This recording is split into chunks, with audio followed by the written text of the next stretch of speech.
everyone, welcome back to Sunday Live Chain. Thank you so much guys for tuning in. Well guys, uthi ke usephenduka ihlaya noma uphuyo wasemshatho owayempunyela ephunyele igidi zemali yokulimala njengoba esephila ngemali kahulumeni eyisibonelo sezingane zakhe unkosazana Zanele Dlamini ona 35 wasenhlawukeni emzinto.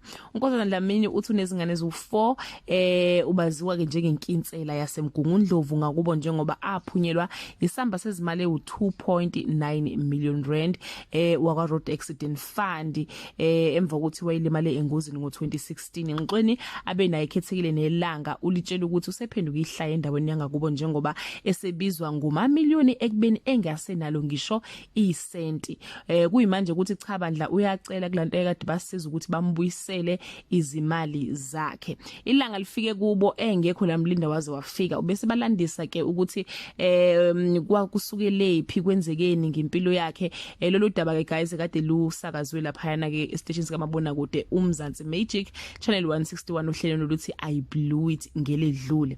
Uthi walimala engozini yemoto ngo2001 kwase kuthi ke wafikelwa ummeli wakwa road accident fund bamnika imali engango 2.9 million rand. Uyavuma guys ukuthi imali lena akakwazanga uyisebenzisa kahle njengoba ke ethi ke wayithengiswa imoto ngazi ke noma uyawazi ukushayela noma wayithenga bese inika abangani bakhe uthi wayithenga notshwala ejabulisa abangani bakhe uthi mhlambe waspend imali engango 300,000 rand ekuthengeni nje utshwala ejabulisa abangani.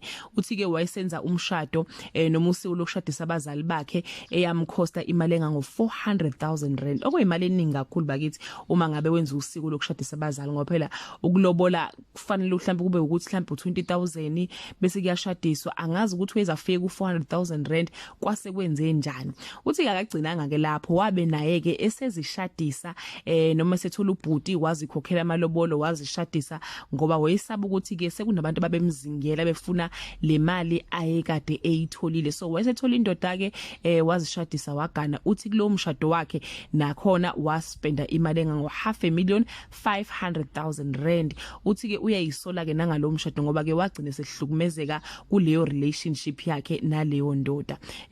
Uthi kunabantu ke ayibanikeza imali kusahamba kahle manje ke bandla Nkosi yami uthi cha bandla usiyayifuna imali yakhe lethani imali kasisi.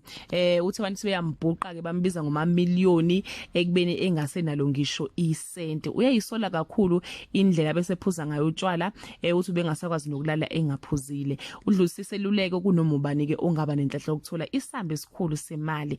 Makwenzekile umuntu aba nenhlanhla yokuthola isamba semali abaqaphele abangani nomndeni kumele ukwazi ukukhetha ngoba bathanda ngoba usanemali mangabe usenamali ungasenayo imali bayanyamalala. Uthi ke uqaphele ukuthi ke imali siyaphela phakathi nonyaka 2017 le mali wayithola ngo2016 September kwase kufuthi shuthi nje akuphelanga nonyaka enayo le mali yaphela yonke wayibhubhudla yonke. Uthi wafika ebank nje kwathiwa cha bandla shemsuselele no 95,000 rand unengane ke ezu4 usisi kodwa manje sekunzima ukuphila njengoba esephila ngemali yegrant.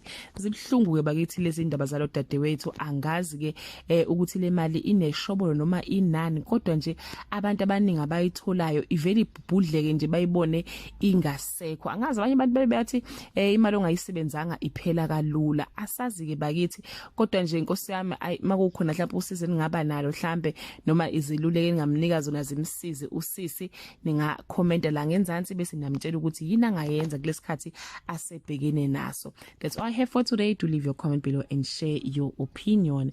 Bye.